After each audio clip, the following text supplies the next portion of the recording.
Segunda-feira é dia de presença obrigatória de Pedro Santana Lopes aqui na CMTV. Pedro, boa noite. Boa noite. É sempre um prazer estar aqui consigo. Igualmente. Deixa-me começar por lhe dar os parabéns pelo segundo mandato que iniciou hoje oficialmente à frente da Santa Casa da Misericórdia. Obrigado. De Lisboa. Corra bem. Está a ser uma experiência agradável para si? Sim, agradável, apesar de por vezes, ou muitas vezes, lidarmos com realidades bem desagradáveis. E este ano está a ser um ano particularmente difícil. Não vou dizer que é curioso, mas são dados objetivos. Quer dizer, eu entrei em 2011, setembro, não é? E foi quando chegou a Troika, tudo isso, e depois tivemos ali aquele primeiro ano em que se sentiu o susto das pessoas, o pânico, os pedidos de apoio, tudo depois melhorou. Ali, segundo semestre de 2012, 2013, e este ano, diria desde o último trimestre do ano passado, parece que houve uma série de situações que estavam periclitantes, familiares, individuais, que rebentaram. Neste momento a pressão está muito grande, o aumento dos subsídios a famílias, a indivíduos, a pessoas em situação débil, sem subsídios de emprego, já pessoas de facto que têm fome em vários casos, mas aumentou consideravelmente. E com uma pressão financeira significativa sobre a Santa Casa. As outras misericórdias são capazes de sentir o mesmo, mas nós temos sentido muito nos pedidos de emprego, nos subsídios para habitação, de renda, para tudo. Este ano eu diria que é o ano em que sinto as coisas arrebentarem. Portanto, é agradável, mas quer dizer, é agradável na medida em que é bom podermos fazer bem a quem precisa. Agora, é muito complicado, isso é, mas enfim, dou graças a Deus por ter esta oportunidade, é um trabalho ao mesmo tempo fascinante, a Santa Casa é uma casa enorme e vamos ver se conseguimos neste mandato fazer aquilo que queremos e que fundamentalmente tem a ver também com a modernização da Santa Casa, estamos no século XXI, dar muita força, há pouco falávamos disso aqui, ao setor da investigação. A aposta forte na área da saúde, vamos levantar um novo hospital ali na parede, ao pé do Hospital Santana, investir num novo paradigma de envelhecimento em Portugal. Isto é palavras caras, mas quer dizer, rejeitar este modelo em que as pessoas envelhecem, já há pouco se mexem às vezes e vão para os lares à espera de um dia. E, portanto, isso há uma série de desígnios que temos, em que estamos a trabalhar, que são, às vezes, eu não tenho ilusões que se resolvem em 3 anos, mas pelo menos continuar como estava não continua já tem mudança. E depois deixar as sementes para que seja irreversível. Nós, enfim, temos que analisar aqui os temas, mas deixa-me só fazer aqui uma questão. Portugal não está preparado para, enfim, a estrutura demográfica que tem, com a população envelhecida. Não temos estruturas para apoiar eu acho que nem Portugal nem os outros países da Europa. O continente europeu está a envelhecer muito. A Alemanha, que é um país rico, tem problemas mais graves com a taxa de natalidade e com a pirâmide etária do que nós. E o continente europeu tem que se preparar para isto, em cuidados continuados, em paliativos. Nós estamos com um problema enorme, quer dizer, ainda bem que as pessoas vivem mais tempo, mas têm que viver mais tempo em boas condições. Eu, eventualmente, corrigir-me se estiver enganado, mas neste momento estamos com metade das camas em termos de cuidados continuados daquilo que estaria projetado para esta altura. É verdade, é verdade. As contenções levaram a isso e o drama é cada vez maior. Porquê? Porque os hospitais, por força das regras orçamentais, têm que seguir, também não deixam as pessoas ficar lá mais do que o tempo de tratamento.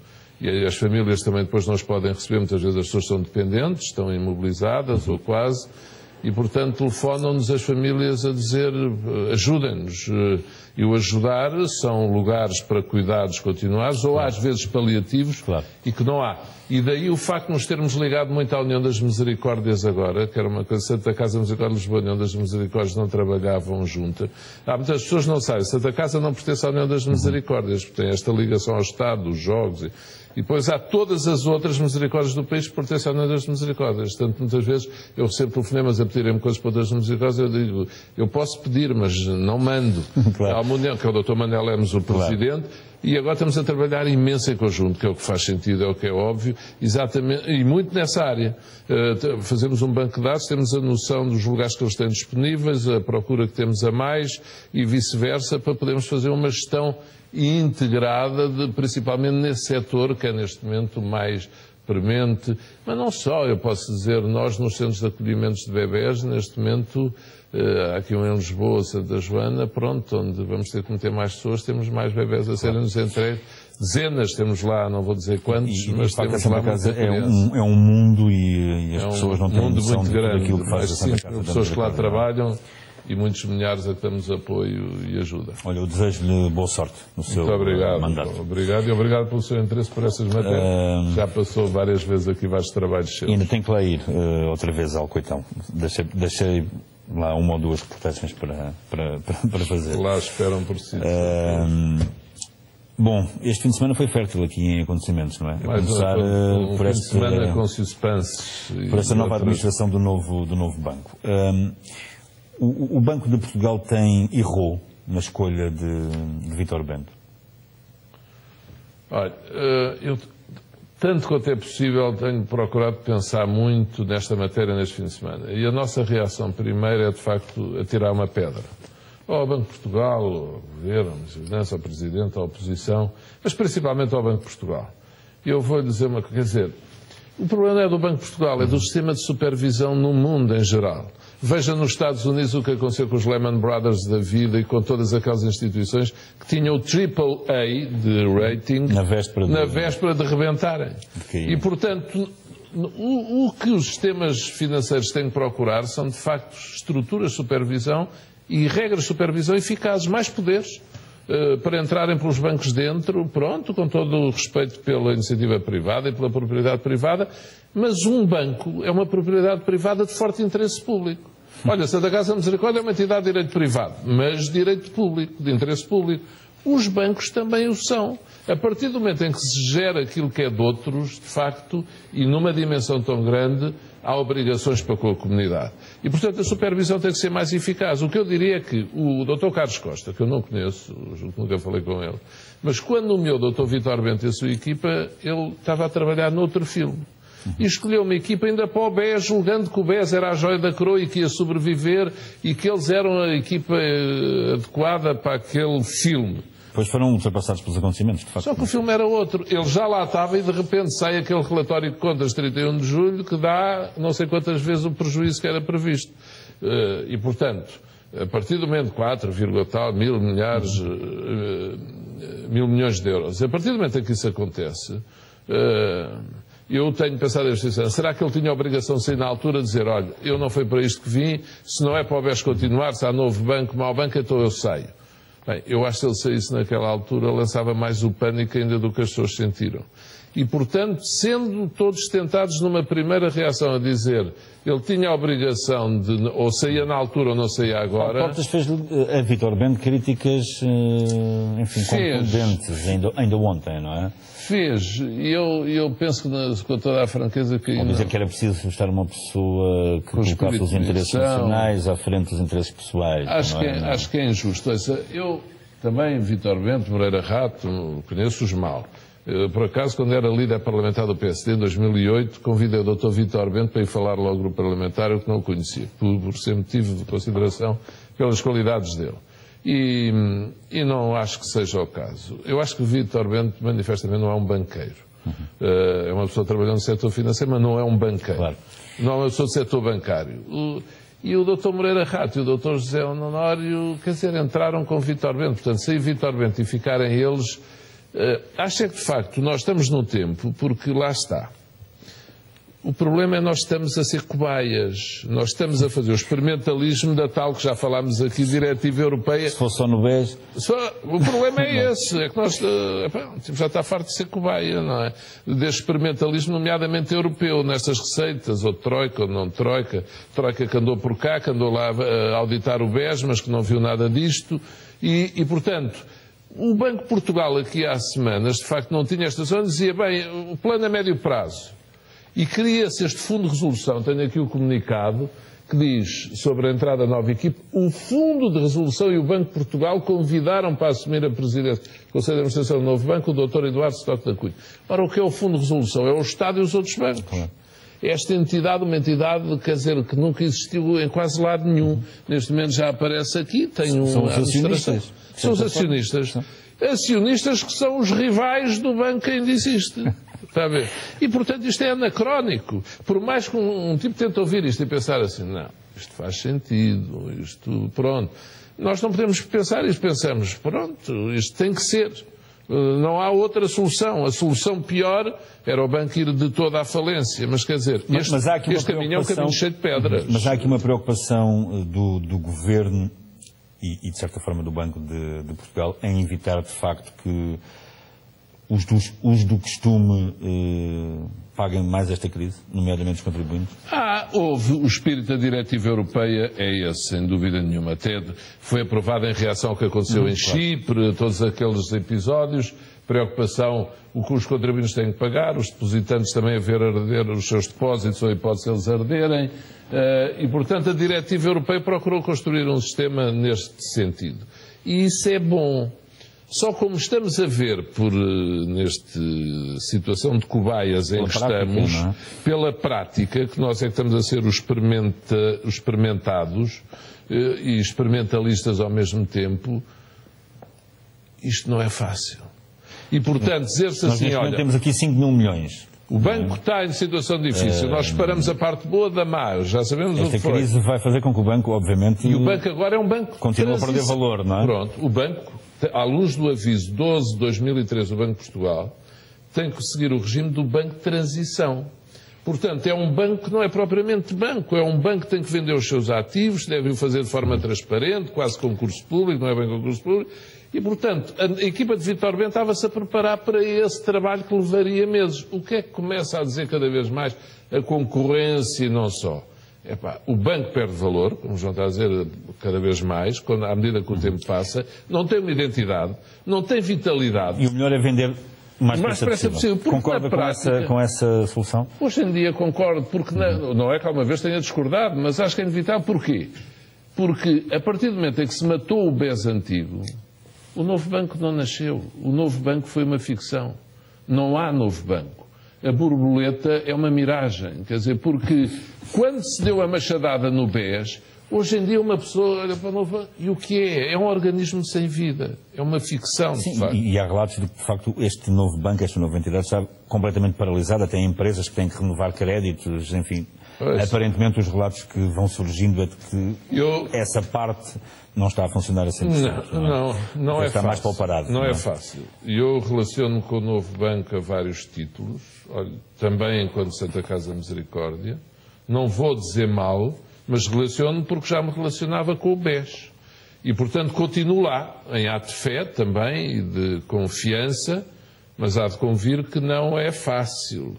Há muitos que são obrigados a continuar lá, outros foram embora e fugiram, capitais fugiram, e depositantes, e portanto, eu penso, o BES tem milhares de trabalhadores, é bom, o BES, o novo banco, é bom darmos aqui uma palavra para eles. Têm motivos para estar preocupados, os trabalhadores do BES? Eu acho que têm motivos para estar preocupados. Com toda a franqueza, não vou ser cínico nem hipócrita, quer dizer, não serão todos que serão desaproveitados. Há alguns que já saíram para a concorrência já lá foi buscar alguns funcionários, até com algumas boas carteiras. Como referi há bocado, nós temos esta situação caricata dos acionistas também terem interesse em que, de facto, este banco, ainda mais com a dimensão, desaparecer. Que não continua. Este banco, ao desaparecer, os clientes vão parar a algum lado, não é? Quer dizer, se perguntasse aqui há um ano, ou ano e meio, à concorrência, dava de jeito que o BES desaparecesse. Dentro daquele fair play, podiam dizer, não, tem muito gosto, é um grande banco, mas já agora, se desaparecesse, a cota de mercado deles ficar para nós, melhor. Aconteceu sem fazerem nada, não precisaram de fazer nada. Foi o próprio BES, digamos assim, que implodiu, passa a expressão. Mas o que é facto, e é disso que as pessoas têm que convencer, isto é uma ficção, e foi-se chamar um conjunto de voluntários, não sei se há força, voluntários à força, ou se patriotas, que vieram aqui para uma missão temporária vender aos bocados aquilo que era uma entidade com muito poder. E quando digo com muito poder não é mau sentido, é com muita força, com uma história secular, e de repente vai desaparecer, esfumando-se como o vento, e isso faz impressão. E o que faz também impressão é a incapacidade das autoridades de lidarem com esta incapacidade no sentido, isto é tão rápido que eles não conseguem prever a velocidade, é mais rápido que a velocidade da luz, quer dizer, eles não conseguem prever os acontecimentos, são vertiginosos. E são ultrapassados por ele. E não estou a dizer que alguém fosse capaz. Agora, também quero dizer uma coisa. Os portugueses, há uma sondagem que nós temos hoje aqui no Correio da Manhã, feita pela Aximage, enfim, consideram que tanto a atuação do Governo como a atuação do Banco de Portugal foi má. A maior parte dos portugueses, não é?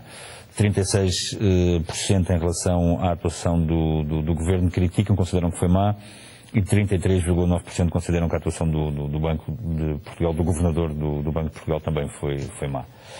É uma sondagem que nós publicamos hoje aqui no jornal. Bem, eu até pensava que pudesse ser mais, a porcentagem... Muito mais, 16 no caso do Governo e 13 no caso do Governador do Banco de Portugal. Anda ali perto dos 50, não é? Isso já, assim, não tinha visto essa sondagem, confesso que hoje o tal primeiro dia do novo mandato foi um dia, até agora, muito cheio e preenchido. Mas eu vou dizer uma coisa, espero que as pessoas compreendam o que eu estou a dizer.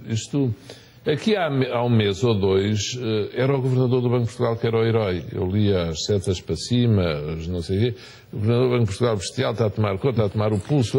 E, segundo os regulamentos, o Banco de Portugal tinha que o fazer. E o Governo, posto de parte. O Governo tira daí a mão, porque isto é com quem sabe, isto é com as autoridades monetárias, já não é com o Governo está mesmo afastado ou está a gerir o silêncio para não se chamuscar? Já lá vou, mas desculpa, João. Agora que isto apertou e deu para o mal, malandro do Governo deixou o Banco de Portugal sozinho.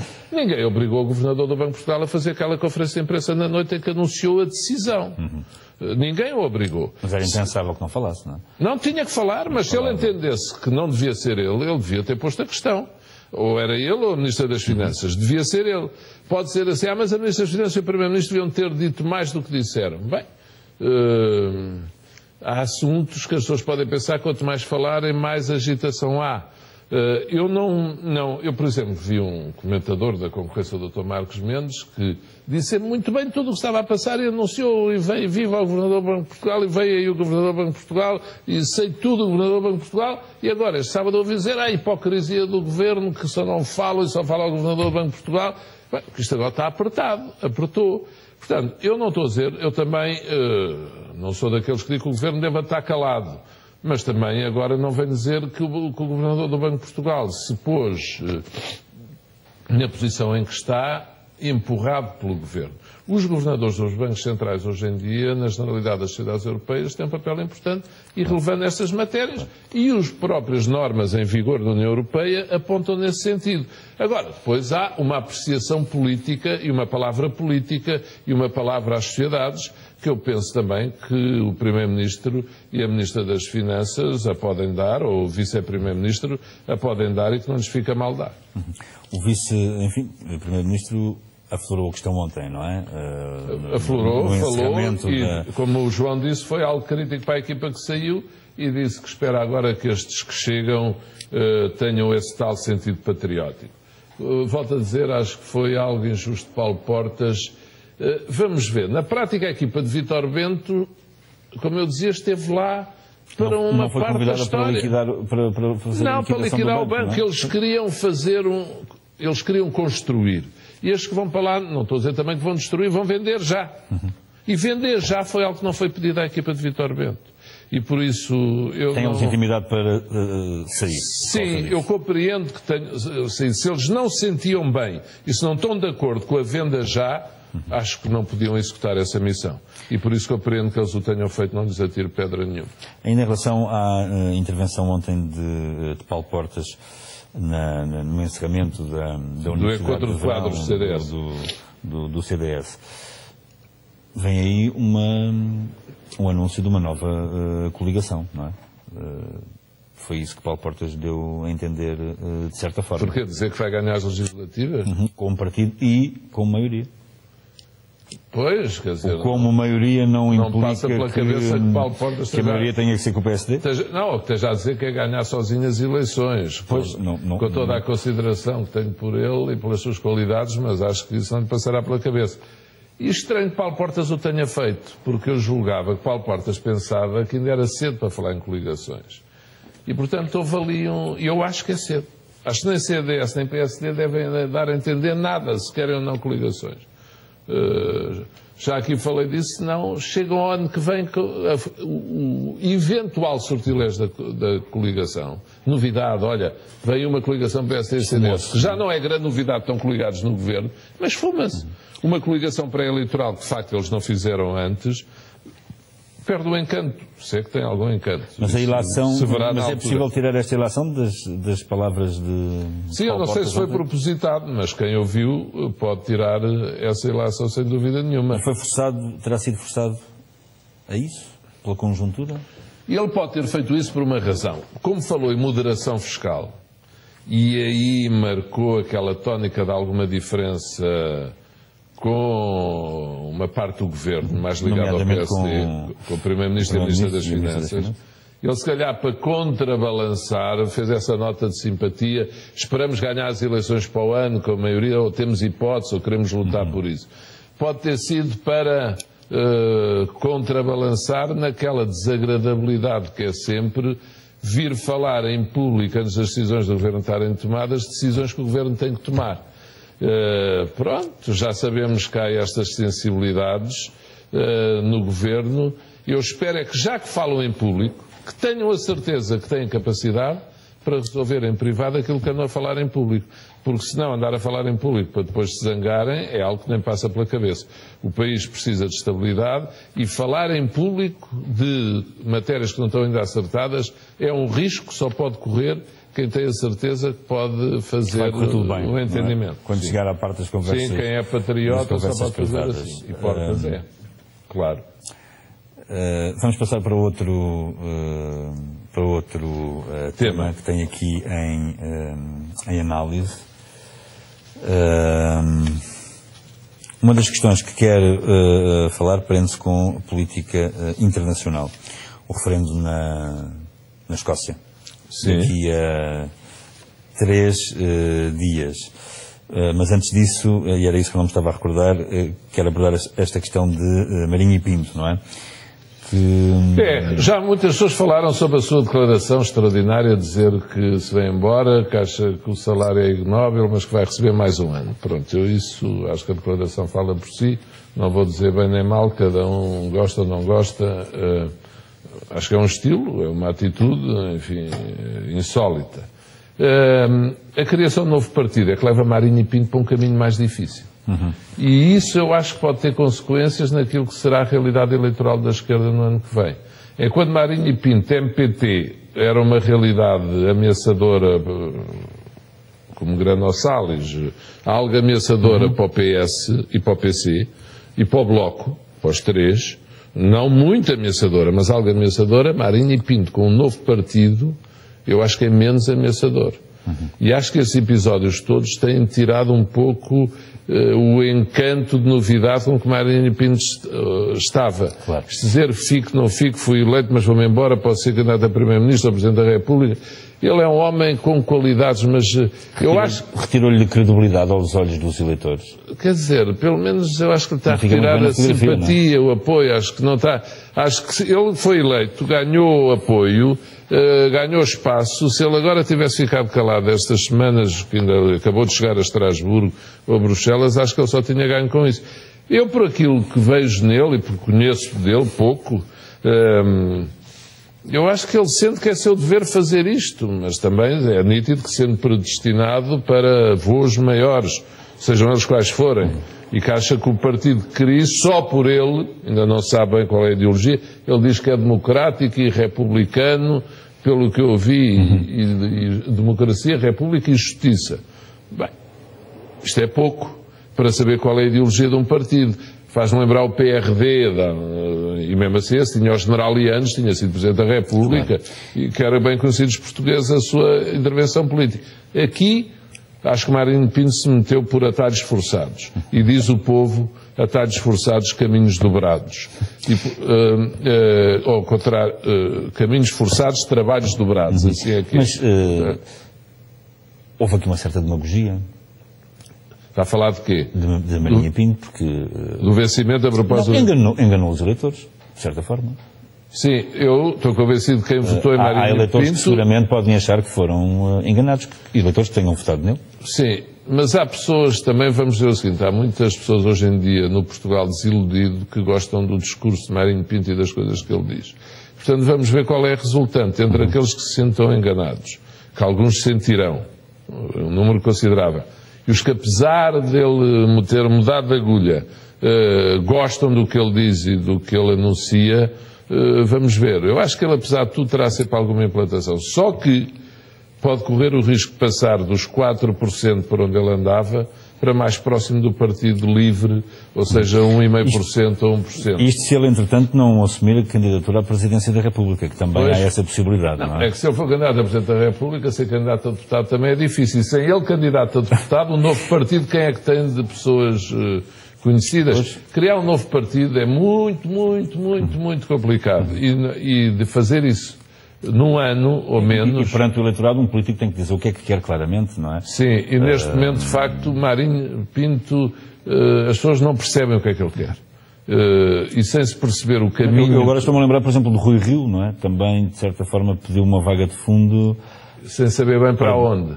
Dizendo que pode ser para Presidente ou para Primeiro-Ministro. E quer dizer, não se pode pôr os eleitores a tirar a moeda ao ar ou a jogar às rifas a saber qual é que sai. Os eleitores têm que olhar os cidadãos para um político e saber assim, não, ele vai por ali, eu gosto ou não gosto, acredito ou não acredito. Agora, se diz assim, eu não sei para onde é que ele vai, não podem acreditar. Podem mesmo ter perfil para ser duas coisas, Primeiro-Ministro e Presidente da República, no mesmo momento das suas vidas? Não. Eu sinceramente penso que não. Costuma o povo dizer também, há uma altura para tudo na vida, não é? Todos nós, nas nossas vidas, temos fases em que somos mais capazes de fazer uma coisa ou mais capazes de fazer outra. Você, se calhar, como jornalista, a uma altura da vida está mais inclinado para a reportagem, outra para estar mais aqui, outra... Pronto. Sim, é também na política, e quer dizer, a fase da vida em que quem já tem um percurso profissional ou político pode ser, eventualmente, candidato a Presidente da República, não é a mesma, em princípio, do que a Primeiro-Ministro, ou Secretário de Estado, ou Ministro, é diferente. Bom. E, portanto, Marinho Pinto diz, eu posso ser tudo. Bem, e na mesma altura. Bem, o povo também costuma dizer, presunção é água benta, cada um toma a que quer. Eu estou muito ditado. Vamos ao Paulo Bento, que é um dos temas que quer abordar também hoje, nomeadamente esta questão da admissão. Acha estranho a saída de Paulo Bento, no momento em que aconteceu? Não. Por muito humilhante que seja a derrota, não é? Frente à Albânia, no primeiro jogo de classificação é o momento certo para se despedir um treinador. Se bem que a iniciativa terá partido dele, não é? Aqui eu já falo ao contrário do que disse sobre o Vítor Bento. Acho que Paulo Bento ou se tinha demitido quando acabou o Brasil, ou então não era agora também. E, portanto, foi estranho. E depois do Presidente da Federação ter feito uma conferência de imprensa a dizer que não era Paulo Bento o problema e não era nem, foi estranho. E nem está muito na maneira de ser de Paulo Bento, quer dizer, ele é um homem, pela imagem que transmite, duro, firme, persistente. E, portanto, isto de abanar à primeira, depois do que aconteceu, dá a ideia de que os circuitos e as lógicas de decisão neste mundo do futebol também não são aqueles que são os do comum dos cidadãos. Eu também, quando vi o final do jogo... Está bem, os lenços brancos já vimos muita vez, mas disse, pronto, o Paulo Bento vai encher o peito de tarde e vai aguentar. O Jesus disse hoje na conferência de imprensa que deu antes do jogo da manhã contra o Zenit que a seleção queima, está a queimar os treinadores, não é? Está... queima, quem passa por lá... tiros por todo o lado, não é? Bem... Quem passa por lá não sai numa posição muito agradável. O único que saiu, curiosamente, foi o Scolari, se bem me lembro, que não saiu mal... Mas, olha, logo a seguir ficou mal no Brasil. Claro. E, portanto, agora para portugueses não está fácil. Não está fácil, embora eu acho que não há outra... E pode ser difícil encontrar um selecionador estrangeiro que agora, já com a fase de apuramento a decorrer, venha pegar na equipa. E por isso... O problema está nos treinadores ou nos jogadores? Não, também há... Nós já não temos uma equipa de figos e... Está a dizer da qualidade dos jogadores. Não, estamos numa fase má, nitidamente. Agora, o Paulo Bento tinha-se feito grandes qualidades, mas, quer dizer, havia uma série de jogadores que estavam de fora. Eu, por exemplo, acho que, apesar de ter 33 anos, o Tiago tem lugar em qualquer seleção nacional. Ainda se viu este fim de semana, não? Viu-se este fim de semana, aquele golinho logo à entrada, e a maneira como joga, como pega no jogo. Claro. O Dani, que eu também vi o jogo do Zenit um bocado, está a jogar imenso. Quer dizer, uma seleção com os melhores é melhor do que esta tem jogado. E depois, há uns, de facto, que estiveram adaptados aqui à seleção. Pá, eu também não gosto. Pronto, pode ter sido um momento infeliz, mas rir quando levamos um golo é uma coisa que não calha muito bem, como aconteceu ali com o Pep. Especialmente quando estamos a defender as cores do nosso país. Temos um minuto para terminar. Eu geri aqui mal o tempo, peço desculpa por isso. Ainda há aqui esta questão que queria abordar do referendo na quinta-feira, não é? Ora, está. Isto pode dar uma grande confusão, não é? Este alerta da rainha uma pode grande ser confusão, uma grande confusão. E isto está a passar na Escócia, é um sinal de como nós estamos num tempo de mudança profunda, que eu acho que nós nem nos estamos a dar conta. Tudo isto, olha, tem em Portugal o BES, a TAP, aqui no Reino Unido a Escócia. Mas vamos ver a frase da semana, Pedro. Tenho a esperança que os escoceses, neste caso, óbvio, pensem de forma muito cuidadosa sobre o seu futuro. É a Rainha Isabel II. Para a Rainha Isabel II, não há registro de vídeo nem áudio dessas declarações. Foi à saída de uns dias no seu palácio, na Escócia, de uns dias de férias, que ela disse isto para poucos cidadãos que estavam lá. Ou seja, o líder do Partido Conservador, trabalhista, liberal, tudo de acordo, e agora vem a rainha dizer, a rainha do Reino Unido dizer, pensem bem, não se atreve a dizer mais do que isso, mas se o sim ganhar, vão ser tempos de profunda, vai ter consequências grandes na vida da Europa. Eu devo dizer, acho que apesar de tudo, se o sim ganhar será uma surpresa. Estou a dizer, é mais fácil antes de acontecer, não dizemos nada. Apesar de tudo, eu sou levado a crer que o não ganhará. Mas ninguém pode excluir agora, pelas sondagens, está 50-50. Mas quer dizer, com tantos apelos, se a maioria não ligar à rainha e à generalidade dos partidos, dos vários lados, direita, esquerda... Dá que pensar, não é? Dá que pensar. E então em catalão dá que pensar exatamente, muito. Não é? Exatamente. E portanto, a Europa está a mudar. A Europa está velha. E portanto, são sementes de mudança que estão para aí a germinar. Pode ser, é muito perigoso, e a Libra, e o petróleo da Escócia, a Catalunha, que é que joga ao Barcelona, estou a caricaturar um bocadinho. Pois é. Mas os tempos de mudança e de ruptura são assim. Não se consegue medir as consequências. Agora, o que se sente é que o que existia está anquilosado, está caduco. E como a Europa passa meses e meses até nomear dirigentes, até escolher equipas e comissários, e agora vão ao Parlamento Europeu e depois só tomam posse em novembro. Mas cresceu demais a União? Cresceu muito. Ou a reforma institucional ainda não a agilizou suficientemente? Não agilizou. E é por isso que eu defendo que a reforma institucional, mais uma vez, tem que ser uma prioridade deste mandato. Eu tenho uns debates com o António Vitorino, numa rádio, a Renascença, todas as semanas, às vezes discordamos um bocadinho aí. Eu acho que sim. Porquê? Porque a Europa está pesadíssima e o David Cameron tem razão nessas críticas que faz. Tudo o que é uma decisão demora séculos e o mundo pula e avança como bola colorida numa velocidade louca, não é? E veja o que aconteceu no BES, já acabou o BES, já nasceu o novo banco, tudo à luz de uma diretiva europeia. E na Europa quem manda agora? Barroso está de saída, Juncker está de entrada. E decide por reação em vez de decidir por antecipação. Por antecipação, tirar a consequência de tudo o que se passou de grave nestes anos e tomar medidas. A Europa está como é que lhe dizer, está a precisar de oxigênio, está a precisar de vitaminas. A Europa está a precisar de um choque vitamínico fortíssimo. Com trincheiras porque nas termas a Europa tem estado. Com trincheiras a aparecerem outra vez às portas às portas da Europa, sim. E com o gás a ser cortado a vários países membros da União Europeia, ao país que tem o futuro Presidente do Conselho Europeu, a Polónia, que agora no último mês teve menos 25% de gás da Rússia. Portanto, isto é um tempo completamente novo. E a Europa ainda anda à velocidade da tartaruga, está a ver? E já não há no mundo quem anda à velocidade da tartaruga que se quiser ganhar. Vamos ver se neste mandato isso se agiliza um pouco mais. Vamos para a imagem da semana, não é? O lançamento dos novos modelos do iPhone. Para falarmos em coisas de relógio, sucesso. Não é? Sim, o relógio ainda não é um grande sucesso de quando sei. Agora, estes novos modelos de iPhone, passa publicidade, é de facto uma loucura. Sei de muita gente que quis ter os primeiros em Portugal e só chegam dia 26, não é? As reservas até 19. É de facto o marketing à escala global, é a fé no trabalho extraordinário que Steve Jobs fez e os seus sucessores. Eu li este verão a biografia dele, li tarde, não é? Mas, que é um livro portentoso, não é? Portentoso. Que é um homem com capacidade para mudar o mundo, não é? Para mudar, e viu o filme?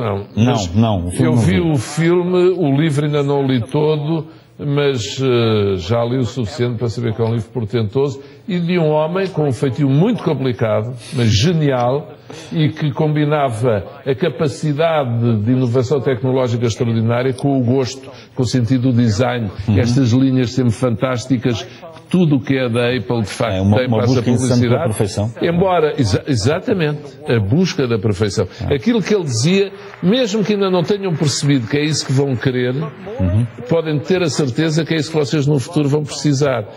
Mas atenção, uma nota, eu acho que há aqui uma procura, já agora passa a publicidade, também os Androids todos, mas da Samsung. No design, na extensão do ecrã, sim, o Samsung é sem dúvida também, é hoje em dia um produto que é um smartphone de grande sucesso. Mas como é um sucesso, e para a juventude, agora há outro fenómeno também que me falaram de sucesso mais, que é a papoila, sabe isso? Não. Para os miúdos de 4 e 5 anos, que este fim de semana nos centros comerciais eram filas da 1 da tarde às 11 da noite para comprar bilhetes para a papoila, que é uma cantora, e depois há filas da papoila e tudo. O marketing à escala global. A Violeta, exatamente. A Violeta, desculpa, agora estava a chamar a minhas filhas já me obrigaram a ir comprar bilhetes. Também. Agora estava a chamar a papoila à Violeta, mas olha, pronto. Você há bocado não se recordava do tema e eu isto. Temos que ir também para as termas como a Europa um bocadinho. Bom, é sempre um prazer estar aqui consigo. Igualmente, e mais uma vez boa sorte para este segundo... Muito obrigado, João. Na Santa Casa da Misericórdia de Lisboa.